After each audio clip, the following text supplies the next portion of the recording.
Coming off the blockbuster years of 2024 and 2023, this year's peak severe weather season was expected to be just as active, but in a different way. From late winter into early spring 2025, sea surface temperatures in the equatorial Pacific Ocean were slightly cooler than normal, especially in the central Pacific. This is called La Nina, which results in a weaker subtropical jet stream from the Pacific into North America, while the polar jet stream is stronger and more volatile across the mid and high latitudes. Coinciding with the weak La Nina was a region of abnormally warm water over the North Pacific Ocean, surrounded by a horseshoe-shaped region of relatively cooler waters. The orientation of sea surface temperature anomalies and its influence on atmospheric pressure in this region makes up the Pacific Decadal Oscillation, or PDO. A combination of a negative PDO and La Nina led to a very progressive and vigorous storm track across the U.S., with periods of intense severe weather outbreaks followed by relatively quiet lulls. During La Ninas, severe weather and tornado frequency is enhanced, especially near and east of the Mississippi River, as the progressive jet stream pattern allows for storm systems to peak in maturity farther east. Unseasonably warm, moist air masses surge north from the Gulf of Mexico amid dry mid-level air from the Rocky Mountains and desert Southwest, creating a powder keg for low-frequency but violent severe weather outbreaks from the deep south to the Ohio Valley. March featured a preliminary 299 tornadoes across the U.S., which is exceptionally above normal. The 1991 to 2020 average for March tornadoes is 80. A majority of these tornadoes occurred during a 3-day outbreak from March 14th to the 16th from the Mississippi River and Ohio valleys and into the deep south. So yeah, there are two definite areas of circulation. I'm going to draw over those where we're seeing that. So Highway 30 west of Ligonier, there's a second area over northeastern portions of Westmoreland County as well, just northeast of Unity. This is moving up toward areas just south of Burrell. So this tornado warning is going to include areas along Highway 22. You see how this just surged here south of Greensburg. When this line started moving through areas south of Greensburg, that's what you have to watch in these squall lines. When they start to surge like that, you get one part of the line that moves ahead of the other, and that can lead to rapid tornado development there. You can clearly see we have a well-defined inflow notch there. April featured more intense waves of severe weather and tornado outbreaks. From April 2nd through the 7th, a multi-day tornado outbreak and flash flood affected the Southern Plains, Ohio Valley, Mid-South, and Deep South. April 2nd into 3rd was the most destructive portion of the outbreak, with multiple strong tornadoes occurring in and around a high-risk area over Arkansas, Tennessee, Missouri, Kentucky, and North Mississippi. On April 29th, I would intercept a derecho in eastern Ohio. A derecho is a fast-moving complex of storms that produces widespread wind damage with several measured 75 or greater mile-per-hour gusts in a swath more than 250 miles long and at least 60 miles wide. This complex of storms is driven by the rain-cooled air that it produces as well. I intercepted the leading edge of the derecho between East Liverpool and Columbiana, Ohio. Severe winds. Got trees in full motion right now. I'm going to pan the camera out the window and take.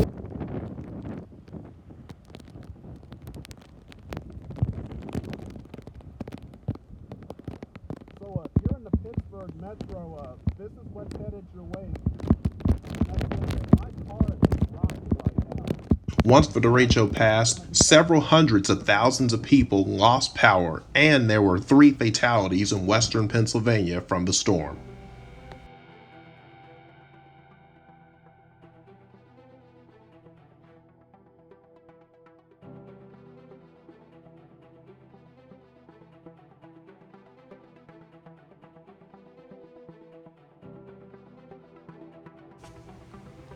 In late May, it was time to head to the plains. On May 19th, I flew to Des Moines, Iowa, met up with friends, rented a vehicle, and we began our 9-day journey searching for tornadic storms across states. On day 1, we had to make a decision between 2 target areas, northeast Nebraska or southwest Missouri and northeast Oklahoma. The parameter space for tornadoes was much higher farther south. However, storm mode was expected to become messy and very high precipitation, as the mid and upper level atmospheric winds were not favorable for initiating discrete and well-ventilated supercells. We chose northeast Nebraska for the higher chance of storm visibility amid better terrain. Our initial target zone was Genoa, Nebraska, where supercells had just started forming along a surface trough. Backed surface winds into the boundary meant low-level heat and moisture were flowing into the developing storms, serving as fuel for intensification. The backed winds also helped increase environmental rotation, which allowed storms to start broadly rotating. As soon as we passed through Genoa, a tornado warning was issued for our storm. After passing south of town, we noticed a broadly rotating wall cloud in the distance.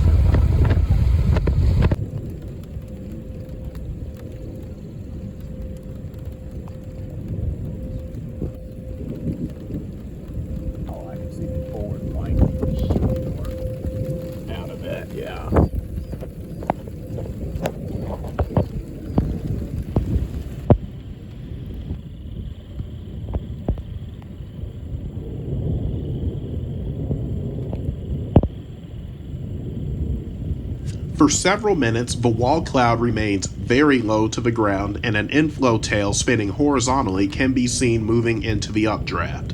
Things look good for a while, except the storm relative inflow winds are lacking and new storms are forming all around the cell we are watching.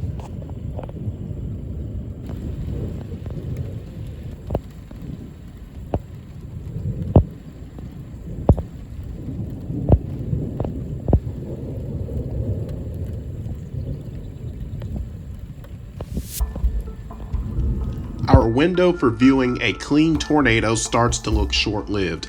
Additional storms are forming all along the north to south oriented surface trough and merging together. Eventually, the storms form into a line that gradually becomes cold pool dominant, with only weak circulations that develop along the leading edge for the remainder of the day.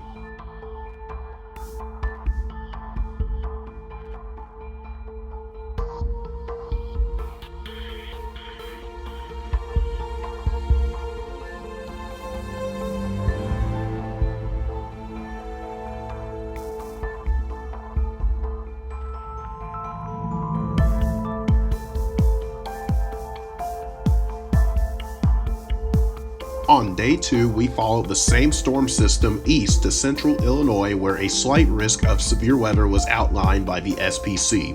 We targeted storms forming in the vicinity of a surface low and warm frontal zone forming around 1 to 2 p.m. near Springfield, Illinois.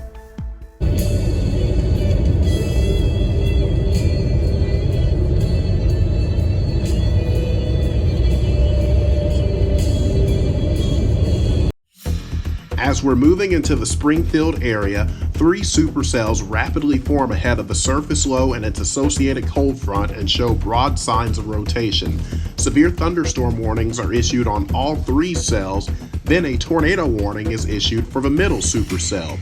We make our way to target the middle cell on the north side of Springfield near the airport.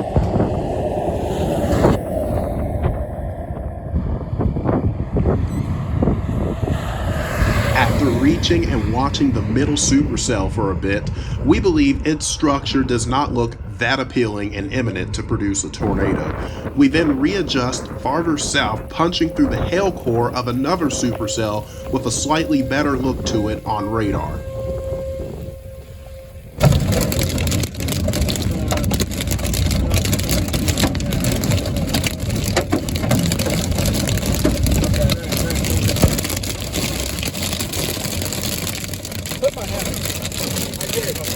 The next supercell we target is rapidly approaching the town of Buffalo, Illinois on I-72 east of Springfield. We jump ahead of the storm and pull over on a bridge south of Buffalo to watch the supercell's rear flank downdraft and mesocyclone pass a couple of miles in front of us. I thought he was going to let you go for a ride or something. He's like, let's go get it. Surprised you just stopped in the middle of the road. Yeah, I just... He creeped The up RFD begins to surge quickly, which can sometimes help concentrate and tighten the low-level spin beneath a mesocyclone, leading to tornado development. We see a rapidly rotating wall cloud tucked behind the RFD surge and a brief funnel. Unfortunately, the air that came out of the RFD was too cold and stable, which killed warm, moist inflow feeding into the storm. That's definitely a funnel cloud.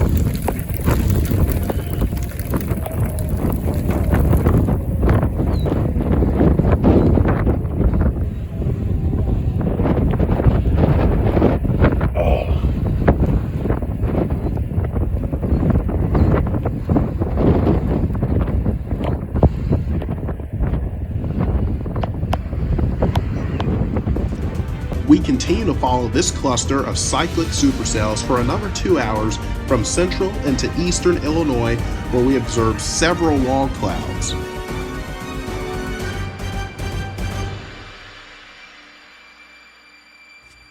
Things start to get interesting as we approach the Illinois-Indiana state line. A storm with a stronger mesocyclone forms just west of Danville, Illinois along I-70. As we pull off the freeway and travel north along a county road, a clear, distinct funnel can be seen.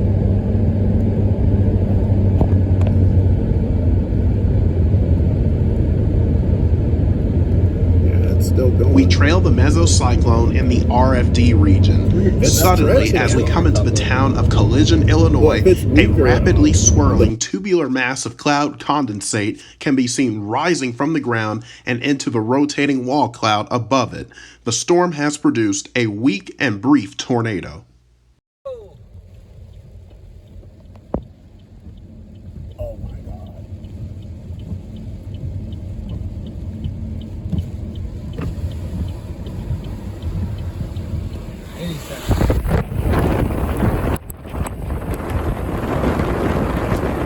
As soon as the tornado develops, it soon vanishes. We follow the supercell into Indiana, where additional tornado warnings are issued and brief tornadoes occur. However, these are extremely difficult to see due to the high precipitation nature of the supercell.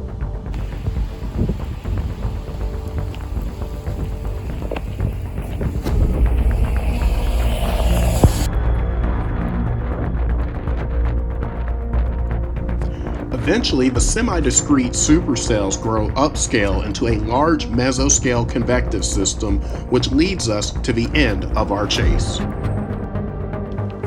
Day 3 is largely a travel and sightseeing day as we make our way back west to the high plains for the next several waves of storms. On day 4, we chase a low-end severe weather setup involving a supercell in northwest Texas.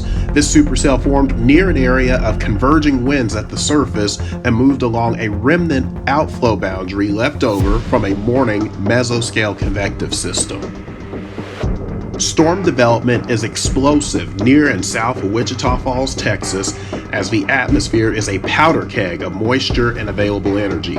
Despite the immense fuel available, low-level wind shear is significantly weak compared to previous days, which means the chance of a tornado forming is much lower, while large hail and downburst winds are a higher-end threat.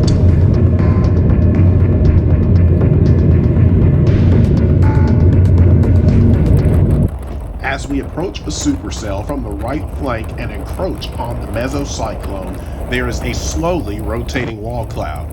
The low-level mesocyclone is weak with this storm, and soon there is a big surge of outflow air that eventually cuts it off from the environment. This isn't a surprise to us due to the weak low-level shear. However, one could hope we'd be able to pull off what we did in this exact same area a year before. Okay. I just don't want to lose this thing.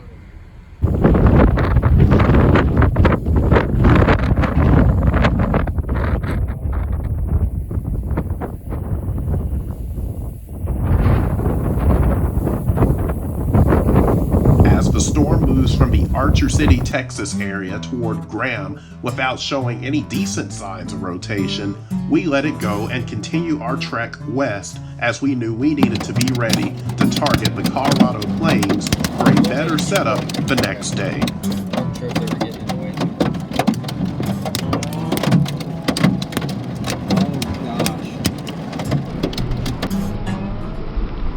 Oh On May 23rd, we drove to northeast Colorado where supercell thunderstorm development was expected to occur along a northwest to southeast oriented surface trough that was connected to a developing surface low and dry line in the southeast part of the state.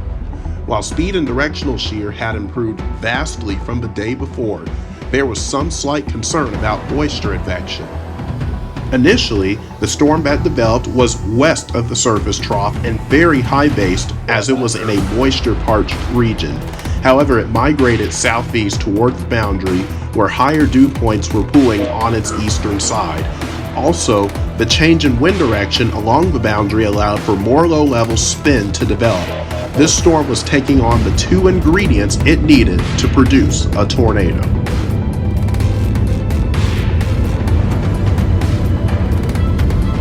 As we're coming into Sterling, we notice a tiny dust swirl beneath the rain-free base in a large wall cloud. Chasers closer to the area report a brief landspout tornado.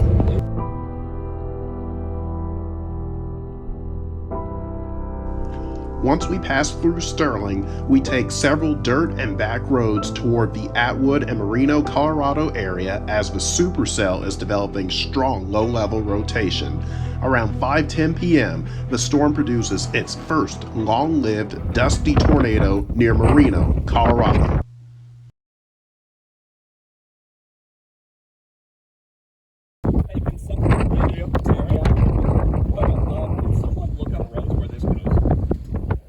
I think you could go straight on that and then plow into it if you want. Oh, it's getting together now. This is getting ready to produce. Wait, man, you don't give me a dusty whirl.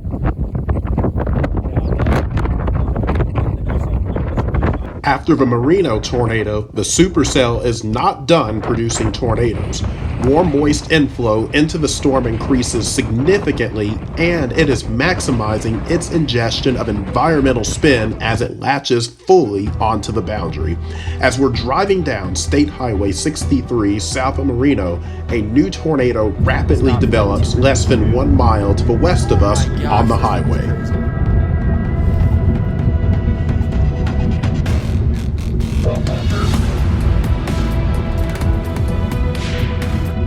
Even on the bridge. Just trying to condense a funnel. This thing's. Oh my god! Keep an eye on it, Trey. Here, keep an eye over there. We got video, buddy.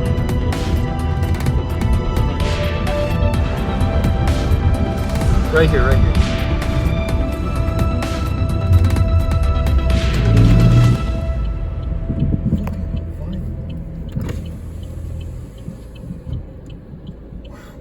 I've never seen a tornado that looks like this. Something this crazy.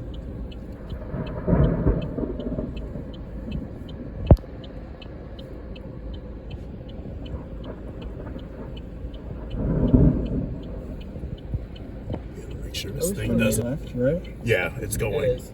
It's going to cross right in front of us. Yeah, we might have to go north. A little bit. I'm getting videos, so. Okay. Thank you, Tony. Yeah, no problem.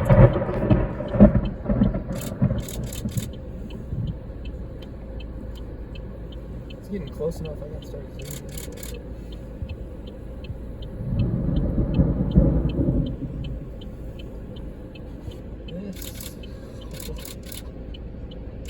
I have no words, man. Look how far it's spitting that dust out.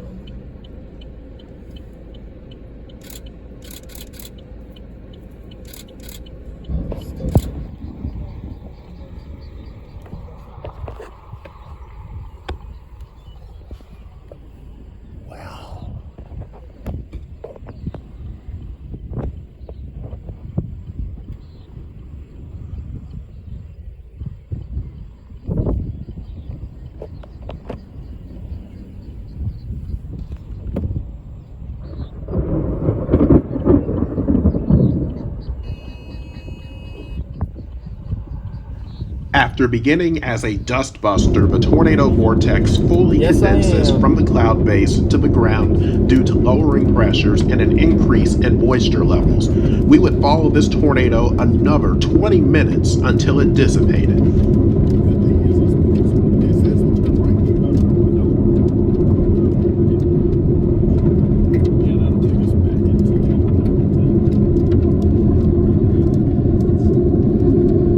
This thing is fully condensed. It's gotten faster since I think we left.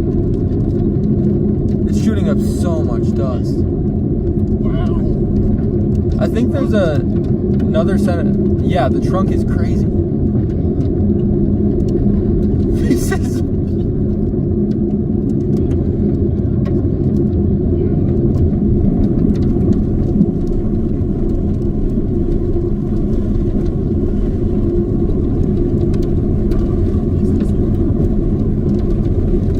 It looks like to the right of it, Mark, there's some...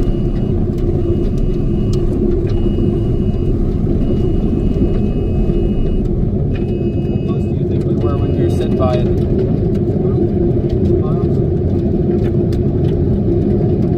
I feel like it might have been even less. I don't know. That's a gorgeous rope, though. Wow.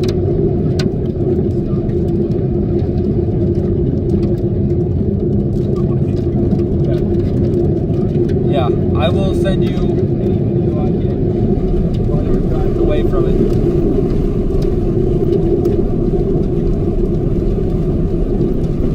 It's so slow.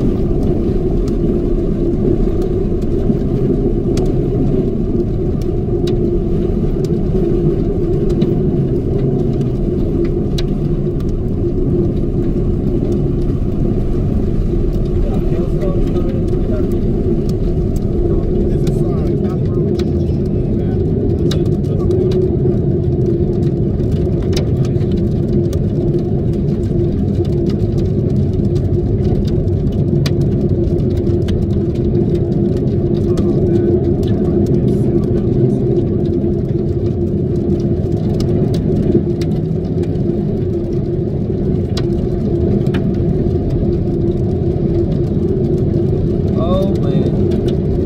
It might have gotten a tiny bit wider in the last minute or so. At least towards the top. It's like a pencil.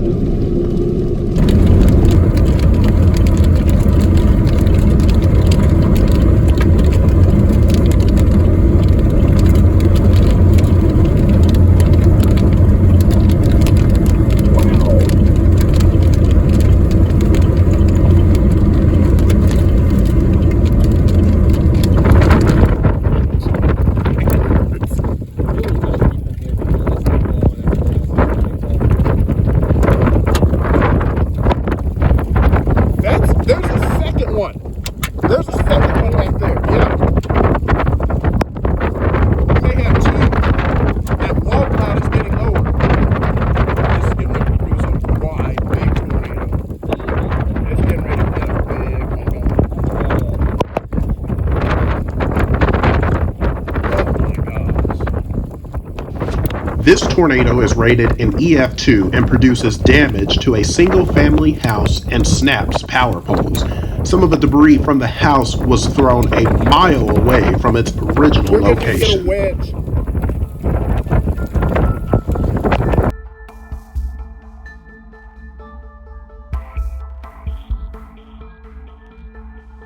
The next day, we decided to continue to chase in Colorado. We targeted storms forming in the moist upslope regime near the Denver Convergence Vorticity Zone. These storms produced an incredible amount of hail. At times, there was more hail than rain.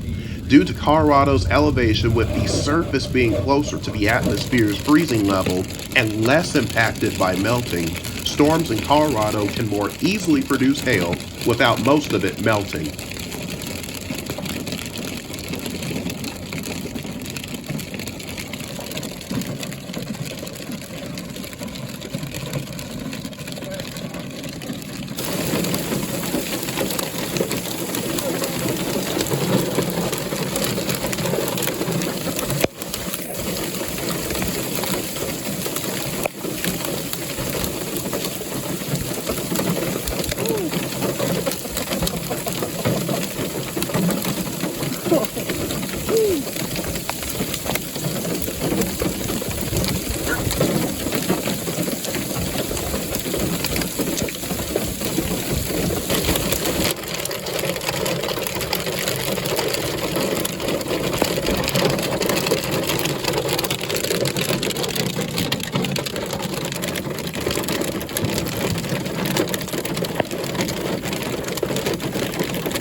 After several hours of core punching large hail, we finally saw a brief tornado near the town of Elbert, Colorado.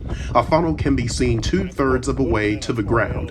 Another chaser who was closer to the area saw brief ground contact, so we counted it, making for another successful and efficient day of storm chasing.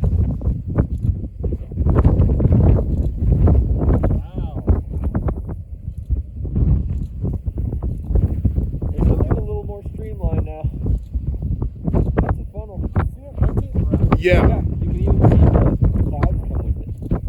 I don't know how strong the rotation it is, but that's a funnel. Yeah, it's definitely spinning. Oh,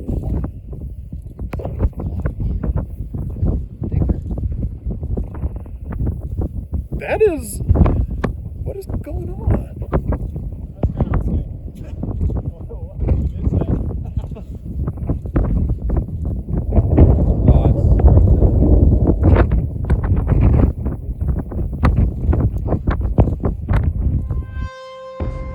After our 2-day stint of Colorado action, we went back to northwest Texas where severe weather was expected to break out east of a dry line and along a remnant outflow boundary from storms left over the day before.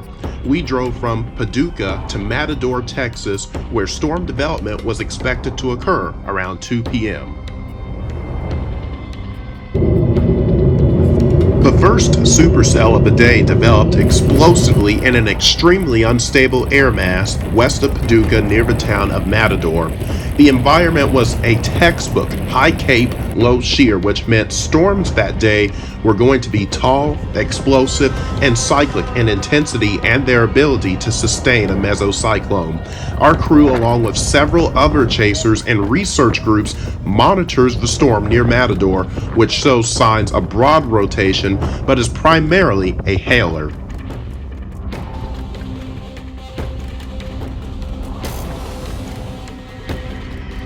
Another thunderstorm rapidly develops south of the Matador storm and moves into its inflow region. We adjust farther south because we expect this new cell to gradually become the dominant supercell, which ultimately ends up occurring. Around 4 p.m., the mesocyclone with the newly formed supercell starts doing something we don't often see. It starts spinning clockwise or anticyclonically less than a mile to our west. This wants to plant an anticyclonic tornado.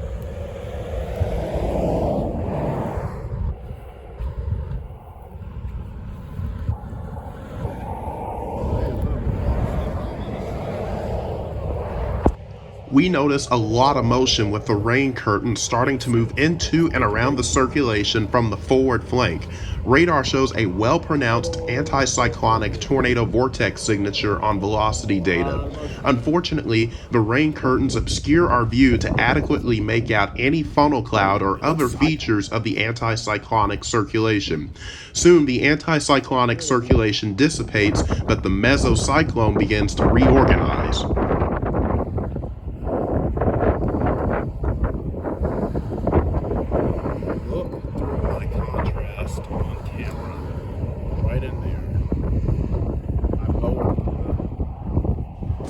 The supercell begins to turn easterly and moves through northeast portions of Dickens County between 4 and 5 p.m. Multiple aggressive RFD surges occur, leading to brief intensification of the low-level rotation and even a brief tornado around 4:30 p.m.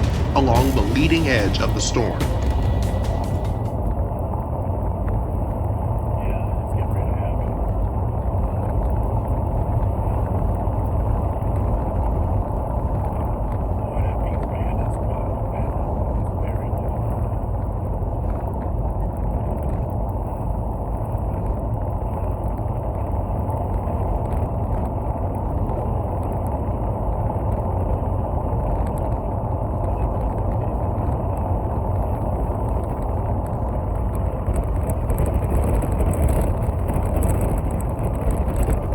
Just before 5 p.m. near Afton, Texas, our team watches and waits beneath a beautifully sculpted rotating wall cloud and funnel hoping for a fully condensed tornado to develop.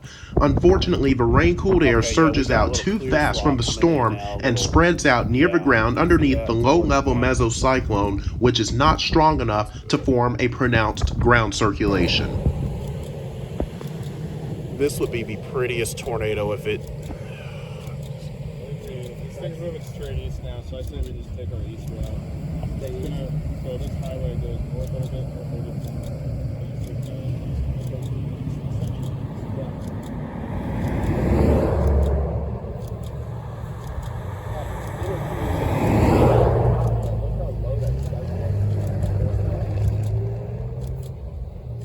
Dude, so many people went south. We assessed that direction.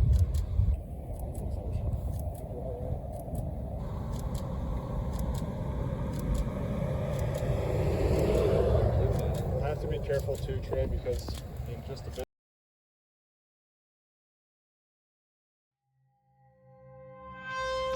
Due to the weak steering winds and weak shear overall, the supercell we followed for several hours grows upscale into a multi-cell mess. We then adjust southeast toward a new supercell forming west of Haskell, Texas.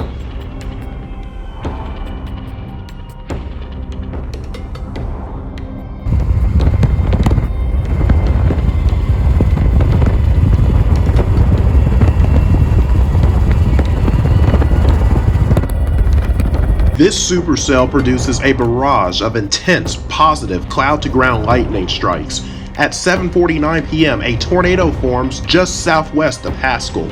Watch for the debris cloud in this time lapse get pulled into a funnel beneath the cloud base.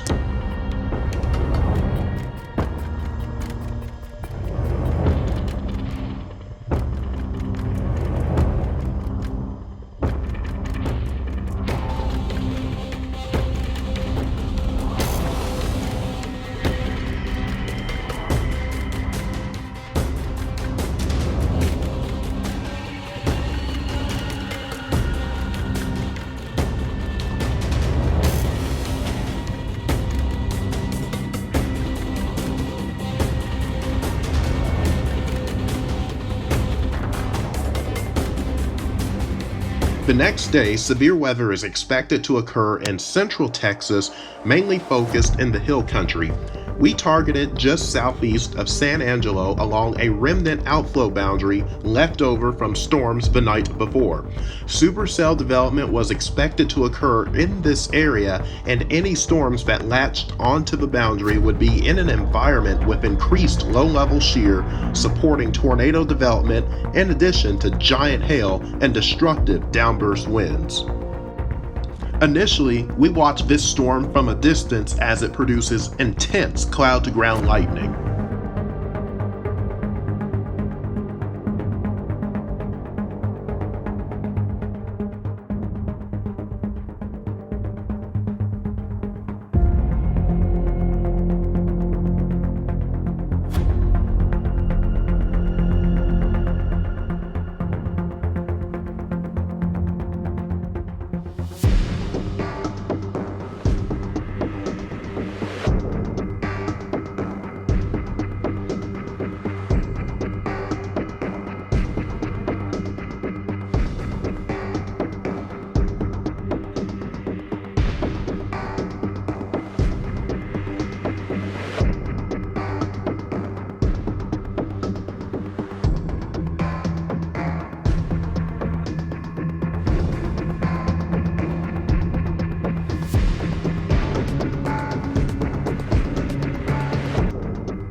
By 4 p.m., the storm is moving southeast toward Menard, Texas, and soon latches onto the outflow boundary.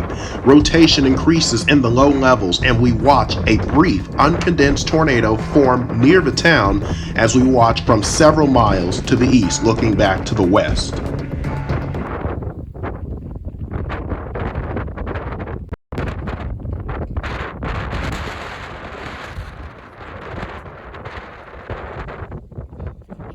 Yeah, for it to not do anything. So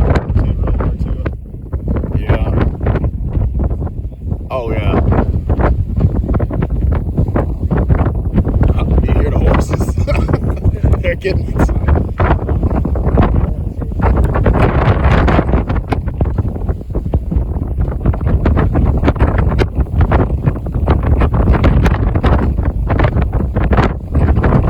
Oh yeah, they started restructuring.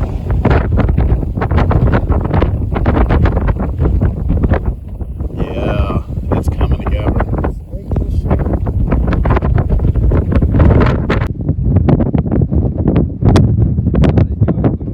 Kind of restructuring to the south a little bit. Come on. Come on. Come on. I see a, yeah, there's dust. Yep.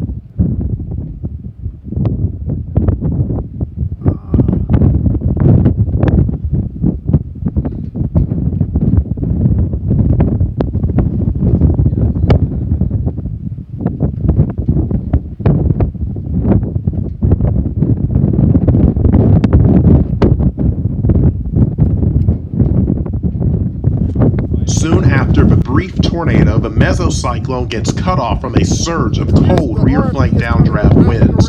To make matters worse, a new storm is developing in the inflow region of the supercell we are watching, which cuts off warm moist inflow feeding the storm. We then adjust southeast toward Mason, Texas to give the new storm time to mature. The new cell quickly develops a low-level mesocyclone several miles west of Mason, and a tornado warning is issued. This new circulation is very difficult to see and becomes heavily wrapped in rain due to poor venting from relatively weak mid and upper-level atmospheric winds. Despite this, the low-level mesocyclone becomes very wide with intensely rotating winds. This prompts the National Weather Service to issue a particularly dangerous situation tornado warning. This supercell is producing There could be multiple two weak of tornadoes them. that There are could be heavily two. wrapped in rain and difficult to see. Yeah, that's it. That's it. Because there's a lot of dust going up around it. It really helps when that lighting. They able to light all the pieces up.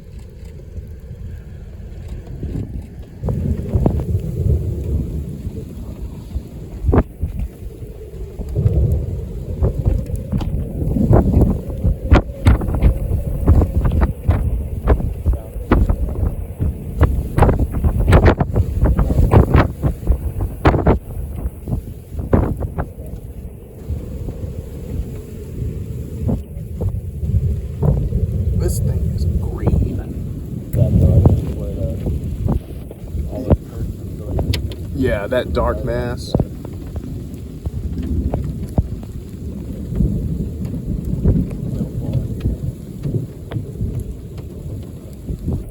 Oh yeah, look at that.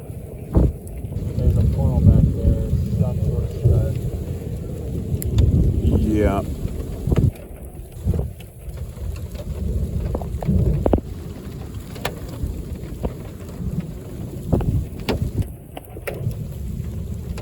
And I think it's time. Yeah. Eventually, this storm transitions from a supercell into a large mesoscale convective system that produces high winds, additional weak tornadoes, and torrential rain as it moves toward the I-35 corridor.